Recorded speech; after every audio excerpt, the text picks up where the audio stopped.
All right. Good morning, friend. Thank you so much for joining me for another video blog. Thank you for your time, your energy. Thank you for being here. And I'm ultra excited today because this is a different blog. I brought in a special guest today because I want you to have access to other coaches.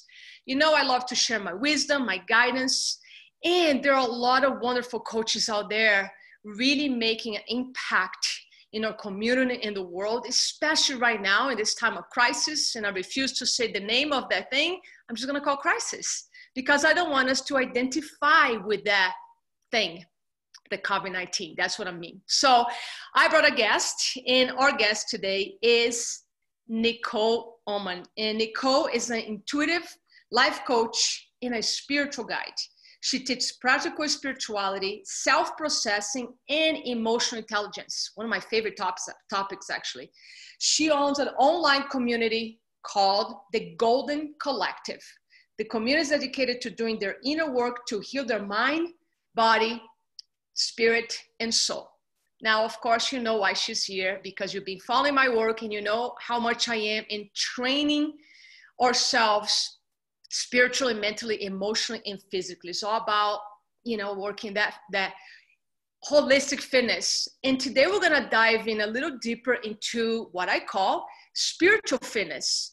And the reason I have Nicole here is because I've been following her work and I've been trying to get her in this blog for a while. And we really share the same mission. We might use a different terminology, but we share the same mission to really empower others to ignite their inner wisdom so they can live their highest potential and their highest levels of aliveness, because that's what we're here for, to really live a life that we feel fully alive every day.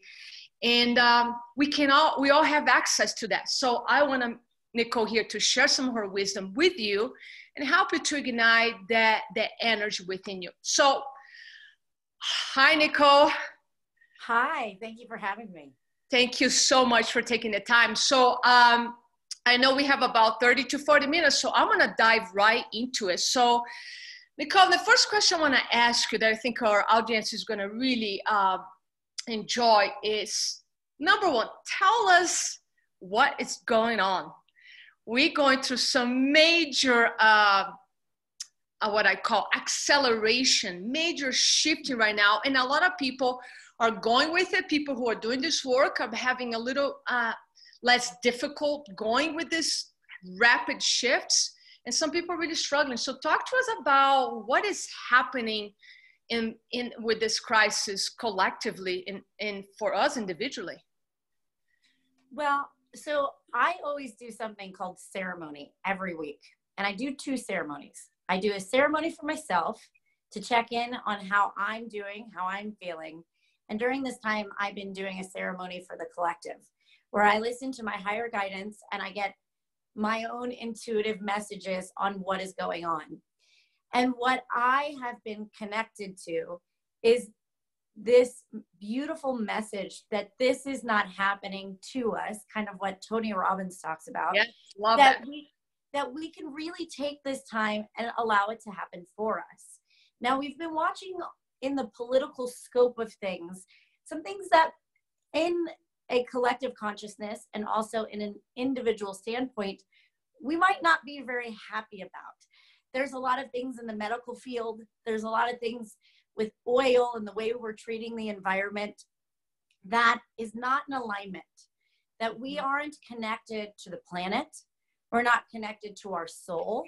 And we have been playing out in weird paradigms of greed, of making money off of people being sick. And so I think a lot of us, I call us light workers, but a lot of us have been praying, yearning and craving for something deeper, for something more connected and a more collective based way of doing things where we can live in harmony instead of for individual greed or individual what's the word for it, Self-gain. agendas. Yes. Yes. Right? I love that. So I think that this is coming on a time, and I really see this as divine.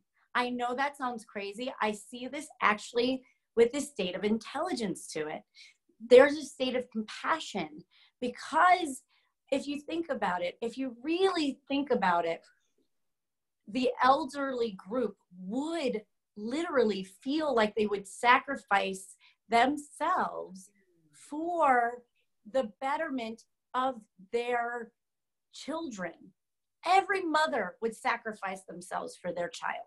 I know that because I'm a mother.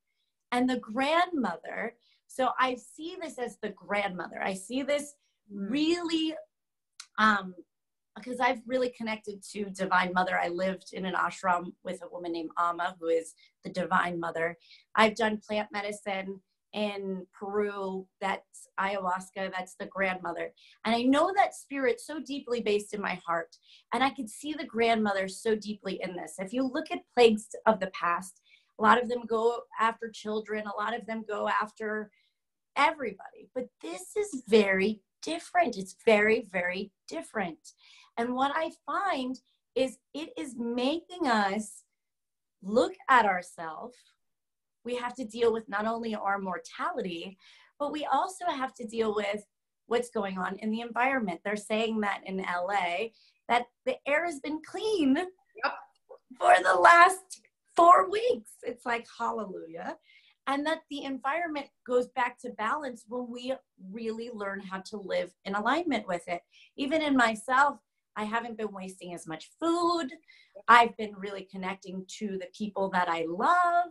I've been looking at my finances in a different way, my relationships. So not only is it dealing with our mortality, but we're having to reprioritize what is truly important. And I really do believe that there is an intelligence to this that is allowing us to redefine ourselves. In a moment of crisis, I had an acting teacher who always said this. He said, a character's true soul is revealed in a moment of crisis. And this is a collective consciousness moment of crisis. Now we have to see and dig in and dig deep on what we're truly made of.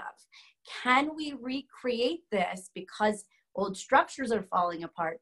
Can we really connect to our soul and our heart and build this better structure based off of the many rather than old agenda?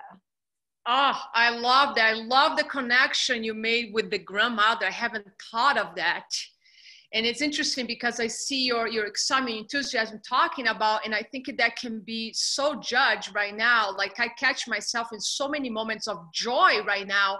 And there's this part of me like, wow, I shouldn't be showing this joy, but I know why I'm accessing this, because this is such a moment of recreation and rebirth. And like you said, a lot of old structures are breaking, dissolve, and we need to shift. So there's this calling. So I think for us, like you call light workers, there's this part of us that's like, oh my God, the time is now. We've been waiting for this. We've been praying for this. So, you know, I'm like sitting here having goosebumps as you speak, because like, this is it. This message is so important. I'm so glad you shared this. So let's talk in practical ways, because we know the reality is a lot of people are out there struggling with fear, with anxiety. They are truly in that survival mode, and we know that it's making much more difficult for them to navigate through these times right now. So what can you tell the people who are really stuck in fear and anxiety right now? What can you tell to help them to find more of this inner wisdom, this calm and peace in these times of crisis? Well, first I want to say something about what you said. Is there is a little bit of like excitement to this, and this will help with the anxiety. Those of us who've been through deep transitional moments in our life. So in shamanism, we call it the death before the death. We die before we physically die. And so those are like ego deaths. And we go through these rebirths. And when we've been through a massive amount of our own transitional moments, we realize that yes, in the moment, in this moment, when we are in that pressure cooker, it can feel awful. Everything is falling apart. We feel so uncertain because our finances, our security, everything falls apart. In 2008, my entire life fell apart. I lost my relationship. I was in LA. I was lonely. I was literally like sleeping in my best friend's bed because I couldn't even get myself out of bed. I ended up in an ashram in India for 3 months. My whole life broke down. And I thought literally my soul would die. But once I got back, my whole life put itself back together. So what I want you to know is there are guides, me, Alex, there are people out there that know these beautiful, beautiful, beautiful truths, that this is a time that you have to trust. It might be scary, but this is the time that you can connect to a certain amount of faith, that when everything breaks apart, what happens is then you can recreate yourself into something that you feel more aligned with. Also, what happens when the old structures break down, not just collectively, but individually, what you realize is that you were holding on to things that weren't actually you, that was based off of wounding and trauma and old belief structures and conditioning and societal norms that really don't serve us anymore. Right. And so when those break down, there is a celebration at the end. That's why we can celebrate this. But I want you to know that you gotta trust the breakdown. There's a breakdown here because you are literally detaching from your own bad behaviors. So one thing that you can do practically is you gotta check in every single day. The more that you let go of this happening to me mentality, and you actually establish a relationship with what's happening, what begins to happen is you don't just, it's not happening to you. It's not happening even for you anymore. It's happening with you. And you become a co-creator of yourself. And you get a say about how we're going to co-create this together. And so what I would say is practical is first prioritizing a self-practice, where even if you're just scanning, where you close your eyes, you put your awareness and attention on yourself, scan your body, and feel where you're holding on to something that's not serving you. The way that you can feel this is go right to that physical body and go, where am I feeling discomfort? And honestly, I know this sounds counterintuitive, just putting presence there. You don't even have to force, manipulate, try to fix yourself at all. Just putting that awareness there and asking your body, what am I holding on to? As you just put the awareness, it starts to unravel. And you might get memories, a word, a vision, a sensation. When I was at the ashram, when I was doing a lot of this work, I would get cellular memories coming up. So I'd get a twinge in my elbow. And then I would get this vision of me like scraping my knee at 12 years old and how I was embarrassed and I was holding on to humiliation. And then I'd start to unravel it and that would go. Our body, our fascial tissue holds and stores memories and wounds and trauma. The more that you could just be present with yourself and do it with you, so it's not just the experience pressure cooking you, the more that it unravels in a way that feels empowering. And sit with your anxiety. If you have anxiety around money or what you're going to do after this, is because you have an insecurity. You don't feel secure, insecure. You don't feel secure. So we have to go into that, breathe with it, trust your lungs, trust your life, because COVID's hitting our lungs. If you're not living, it's hitting your lungs. Lungs is also where we're hitting grief. So the first thing that you can do, so I didn't get tested, but 3 weeks ago, I got all the symptoms. Wow. And I felt the pressure in my chest. I did. I was the only one in the household. My daughter, who's 8, got it for literally 2 hours, fell asleep, threw up, and was done. My 27-year-old roommate got it, got the dizziness, didn't have it in the lungs. I was the only one that got it in my lungs. I was also grieving something, so I'm not surprised that I got it in my lungs. I had the pressure in my chest, but I know from all the work that I've done, I know how to breathe. So I took my breath, brought it all the way into my belly and into my solar plexus, and I realized that it wasn't actually coming from my lungs. My grief was coming from my self-worth, my womb a little bit. And so as I would breathe into my belly, the pressure from my lungs would go away. And I literally cleared all my symptoms in 3 days. But it's because I was in meditation with it. And I also, this is going to sound nuts, I said, okay, I trust you. What are you teaching me? What am I holding on to? I'm going to allow this experience to be an initiation. That I am going to recommit to life, recommit to my work, recommit to myself. And I'm going to live life even more full, with more breath, with more passion, with more compassion. Yes. And so I allowed it to be an initiation process that I belong on this planet to help right now. Yes. I love that you share. My God, I hope our friends are making notes and they can rewatch this. There's just in this answer, there's so many gems. Number one, I love that you share something that I share constantly, which is have the courage, be brave to sit with that anxiety, to sit with that fear, because just by sitting there and facing that and looking from behind here, or what I say sometimes, just watching what your mind is doing, watch the narrative, just here and dissociate and just kind of watch with a sense of humor, almost like, oh, what is my mind doing? So it's kind of the same thing, just be in that place, have the courage, because I think courage is one of our superpowers and is very needed right now. And the courage is not to do anything big. It's just the courage to sit with those emotions so they can start moving and getting out of the way, so we experience more joy, more love, more abundance, and we can tap into this invitation right now.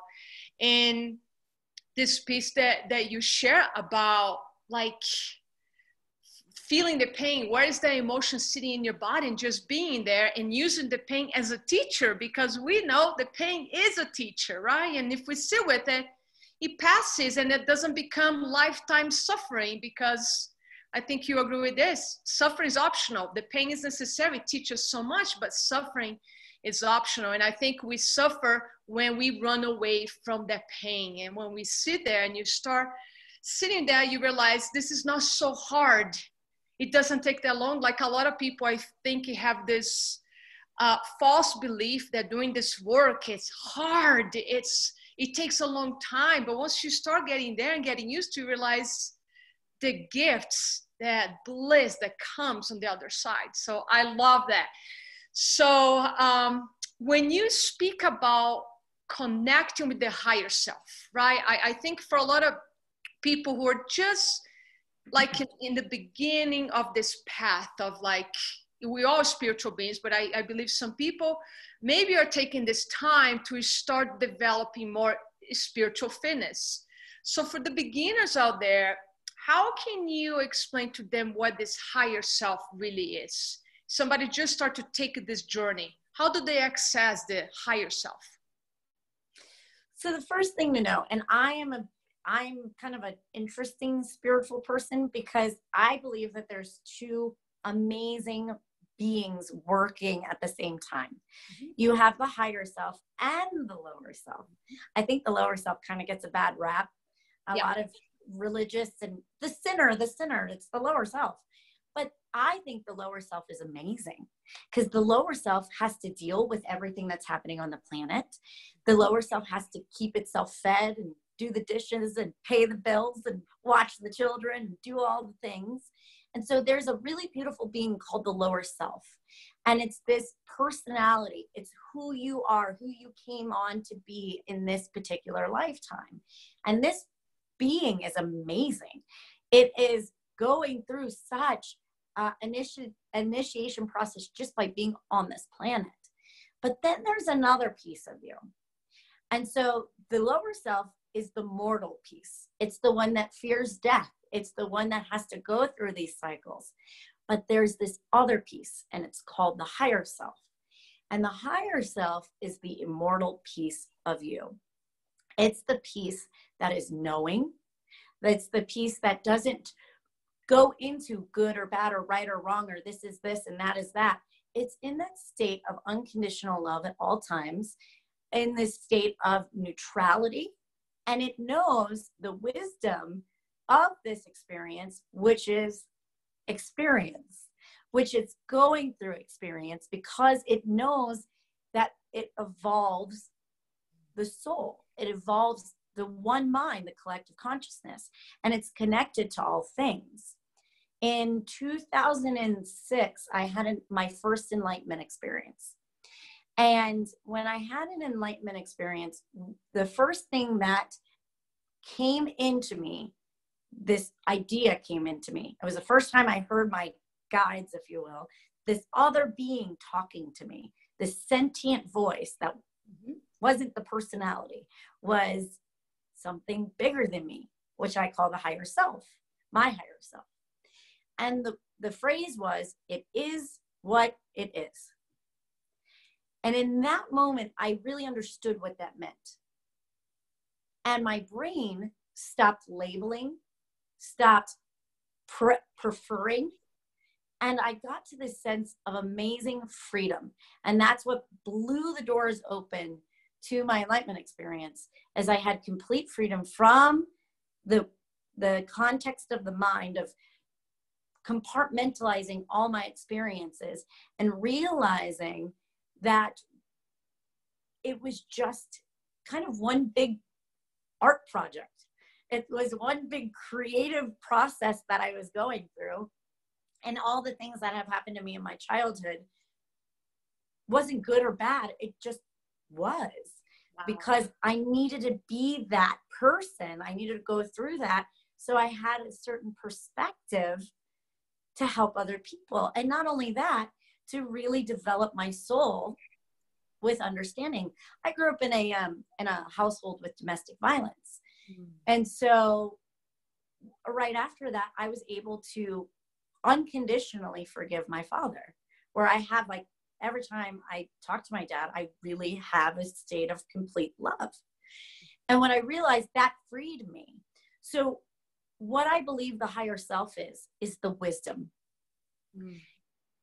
I feel as though, as the more that we allow the lower self to trust that wisdom, we become blended. We become this hybrid version of the higher self. So the higher self is the state of wisdom, but we get there through the lower self. And the lower self gets there in three basic ways. Knowledge. We have to have a certain amount of knowledge. Education is great. Spiritual knowledge. So learning how things work. Experience. The experiences that you've been through mixed with your knowledge equals understanding. Once you have that understanding, that's when it turns into wisdom, because wisdom is all of those things in action. So when you start living that understanding, that all things are happening for you and then with you, when you start realizing that all those things that you've been through, all your experiences really create, it's this creative process that are creating this beautiful being of your lower self, then you are now in the state of empowerment. And I really do believe that the higher self is your highest empowered state. And it's not something, a lot of people think this higher self is like this ethereal thing that's above us or bigger than us. It is us. It's our divine spark. It's our deepest potential that can be embodied through action. Yes. So would you say that some people might call this higher self God, or the field, or the force, right? So I always like to clarify, because I think everybody is aware what their higher self is. And like you said, many people use the label, let's use God as an example. And it's a belief that is outside of themselves versus saying, I am God. God is in me. God is in everyone and everything, right? So I love that message. And what I want our friends to get the most from what you just shared is that I believe a lot of people, because of their difficult past, difficult childhoods, I had some, some violence in my house too, more like verbal abuse from my father's side too. But I think a lot of people have this belief that because what happened to them, they cannot reach this place of empowerment and freedom. And they can, because we have so many amazing examples. You, me, Oprah, Tony Robbins, to mention some big names who had extremely hard, difficult childhoods, and look how much what they do in this world. And just like here we are, and we are where we are because of what happened for us, that help us to have this perception of the world. And like you say, using a lower self to help us to get to this high place. So super empowering. And it's within us. It's a choice. Yes. That's the free will piece. It's a choice, because I've seen people who've been through far less that have so much entitlement that they can treat people the way they want to treat people. That's not in integrity. And then I see people who really have been through some really hard situations, even harder than mine, that turn out to be, because of choice, turn out to be such an angel. And I do believe that our past experiences, and the harder you do have it, I call it the pain Goldilocks zone. Mm-hmm. And it's almost like an incubator. It's that pressure makes diamonds type of energy. And I do feel, and I see it in every circumstance with all the thousands of people I've worked with over the last decade, is that same adage, a true soul is revealed in a moment of crisis. I mean, it just is what it is. I feel like those extreme circumstances actually birth angels. Mm-hmm. It is the incubator for an angel. Because when we get to that state of forgiveness, when we get to that state, I think it's 4 basic steps. I think it's taking self-responsibility, not taking fault for what you've been through, but taking self-responsibility on how you're going to show up, how you make it mean about yourself, and how you make it mean about others. If we're stuck in blame, we're not going anywhere. But if you take responsibility and realize that you actually have a responsibility to show up in a state of not just integrity, but in a state of love in that place, yes, then you go to the next place, which is forgiveness. You got to forgive yourself and forgive others. And when you do that, you don't free them, you free yourself. But you give them the opportunity to forgive themselves too. So you pass it along. You pass it along energetically. You pass it along maybe even physically too, by saying that, I forgive you and I love you anyway. That act of courage creates miracles. And when you could get to that next state, which is gratitude, where instead of feeling victim by what has happened to you, but actually get to the legitimate feeling of feeling grateful for that happening to you. When I finally got to that place, and it's a natural place, it kind of comes up organically.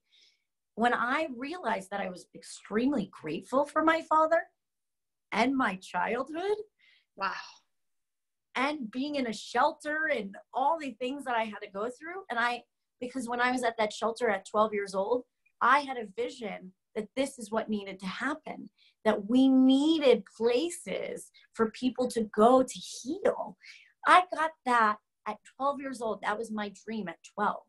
If I didn't have all of that experience, what 12-year-old has a dream to have like an ashram? That's incredible. That's incredible. It's because I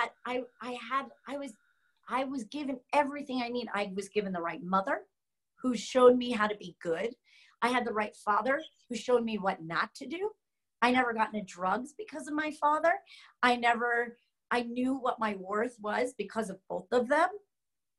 And then I had these really interesting places where I was dropped so I could witness and see suffering, true suffering at the young age that I was. Yes. And it was mind-blowing to me as I got older. I was like, holy moly, I was created for a reason. Everything that has happened to me, like, oh my gosh, this is my mission. This is the purpose. This is why I'm here. And so that made me go into a state of massive amount of gratitude and then unconditional love. And unconditional love is loving all of it for the beauty that all of it was. It's not separating this is good because this is what we label good, but the hard crap is perfect. It's perfect. It's that neutrality of love. There's no positive, negative. It's love. It loves all. And I love that you talk about self-responsibility because I think that's something you and I share, that like in order for somebody to feel empowered and to create changes in their life, responsibility, self-responsibility is the place to start. And I think the moment we say, I am responsible from that place of power, the freedom comes with that immediately. It doesn't take years to get there. The moment you say, I am responsible, and like you said, not from a guilt place, but from a compassionate place, from an empowerment, like, okay, I'm here, and I created a lot of the conditions that I am in, and I can create new conditions moving forward. So I think self-responsibility, it's such an important concept. And the opposite of that is blame. Yeah, people need to get out of blame. So for all of those listening there, you want to start deepening your spiritual fitness, your emotional intelligence. Number one, get rid of that word. Eliminate that word from your vocabulary, blame, because that will keep you stuck and it will hold you back. So much wisdom here. So I want to ask you before how people can find you. I love to talk about our superpowers, maybe because I love superheroes since I was a kid. So I love to talk about our qualities as our superpowers, like calm, courage, compassion. So if we're going to speak a little bit about superpowers, what do you think are the most important superpowers right now that people need to cultivate in order to navigate, not just through this challenge, but just the challenge of life? So my particular superpower that I gravitate to, it's one word, and it's a big F word. It's not what you think. It's forgiveness. It's the biggest superpower that you can do. Yes. Forgiveness, by forgiving other people, you let go of that blame. And when you let go of that blame, you let go of your powerlessness. When you let go of the need to suffer and the need to separate us against the world, us against them, and you really go, you know what? I'm going to let this go. I forgive you, and I forgive myself for putting myself through this suffering, or even forgiving yourself for doing something for somebody else. That's also self-responsibility. But I think the biggest superpower is forgiveness, because it is the ultimate act of courage. It's letting down your sword of going to fight everybody off, and then you pick up your sword of truth, your sword of courage, your sword of, it's almost that flaming sword of Archangel Michael. You know, it's that real sword. It's not the sword of defensiveness. It's the sword of light. And that light will guide your way through anything. And through forgiveness is the ultimate act of selflessness and of love. And that is what healed my entire life, is when I had that unconditional forgiveness for my father. But then I've had a lot of hard relationships with women over the years, like real deep betrayal, competitive energetics. And each time I get that, it takes me about a month or two to grieve it. Allow yourself to grieve, by the way. It's okay to feel angry. It's okay to feel the feels. Yes. But once you get through it, allow yourself to get to that point of laying down the sword. And that is such a wisdom. It's such a wisdom, because we can't heal anything until we get to forgiveness.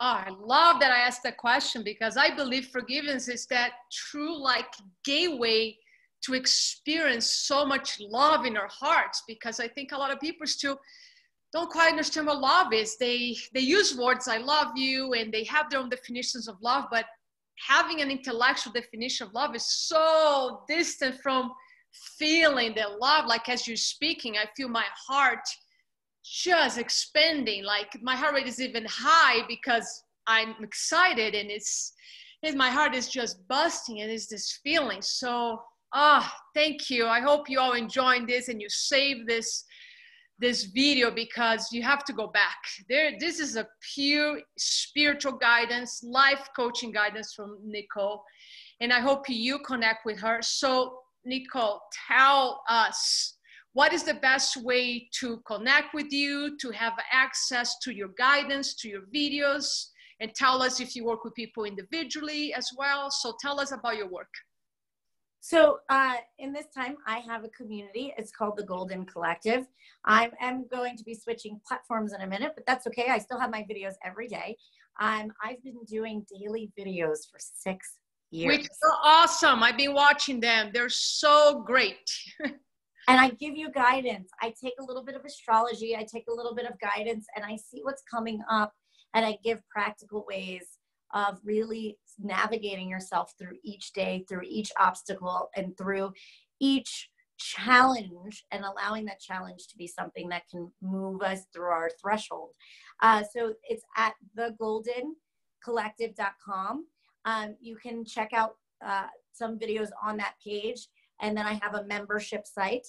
Another thing that I'm offering, especially during this time, because finances are a little interesting, I do one-on-ones, but right now I'm offering these small groups. That's 5 people, and I do kind of a mini workshop where I process everybody at the same time. Some get one-on-one time, but really it's about this kind of group processing. Not only does this really have you do your inner work and really give yourself that inner perception, but you start to realize that you're not alone, and other people are going through the exact thing that you're going through. Because a lot of times when we're going through this pain, and a lot of times when we go through these really terrifying moments of crisis, we have this horrible program that nobody understands. And that's not true at all. Actually, you start to realize that, wow, we are one. That as somebody processes and you're just with that person, you can feel it. You can not even empathize from a month away, but like physically feel yourself getting the healing, the same healing. And you start to realize that universal truth that we are one. That's the higher self. It's the one source light that's within all of us. And when we see our similarities rather than our differences, it actually taps us into that universal truth of unity, of that divine feminine wisdom of community, of being there for each other. And that's what we need at this time. So that's what I'm offering. I'm offering this way to kind of get to know my process by doing it with others in a very safe platform. And I'm also going to teach you how to feel differently. So feel others, feel that empathic when they're releasing. So you can also tap into the healer that you are without, and I'll teach you how not to take other people's stuff outside. I think people are going to love that, because people say, oh, how can I not carry people's negativity? Because there's so much right now. So. Well, you got to clear it, right? So I have certain techniques that I can help you clear that out of your field when you're done in somebody else's field. But it's also, there's a self-responsibility. A lot of things getting stuck in your field is because it's like a clogged drain. If you didn't have your own crap, it wouldn't get stuck. That's right. So it's getting stuck on something you're hooked on. So the best way to clear somebody else's garbage that you're carrying, being overly empathic, is to see where it's getting stuck and start to release that. Not only will you release their stuff you're carrying, but you'll start to clear your own. It's like spiritual Drano. So, and I'll help you with that too. I love it. So just to clarify, so if people go to your website, they will have more information about your groups and your guidance. Okay. And my Facebook group. You can also email me if you're wanting to do one of these group sessions. I'm doing them twice a week. Usually they're Tuesday and Thursday around noon. So if it's something that you're like, oh, that might be really interesting to do, because not only are you getting a healing, but I'm giving you tools on how to do this for yourself. You can email me at nicole@nicoleoman.com. The reason why I don't have a button on my website for it is because I'm actually on a sliding scale. And so just email me and I can come up with a time for you, send you some sheets so I know where you're at and what group you would be good with. And then you can, I can ask you a little bit of question, and then you can decide in that sliding scale what's right for you. Awesome. And I will share this information, your website, your email, under this blog, so nobody needs to memorize these things. So hang tight there. I'm going to say goodbye to our friends, but I'd love to chat with you a little bit after. So this is it, my friend. This was a lot to take in a beautiful, expensive way. So I want to ask you, watch this again, make notes, share this with your friends, because a lot of people will benefit from this conversation with Nicole today, and take advantage of her offerings right now. And this is a time that a lot of us are making great offerings, because we understand finances are funny right now, and we wanted to help more. So take advantage of Nicole's offerings by contacting her. And for now, I'm going to say goodbye to you, and I'm going to hang out with my friend Nicole for a few more minutes. And thank you so much for sitting with us, for your time, for your energy, for your open heart, for your open mind. And I can't wait to be with you again. Thank you so much.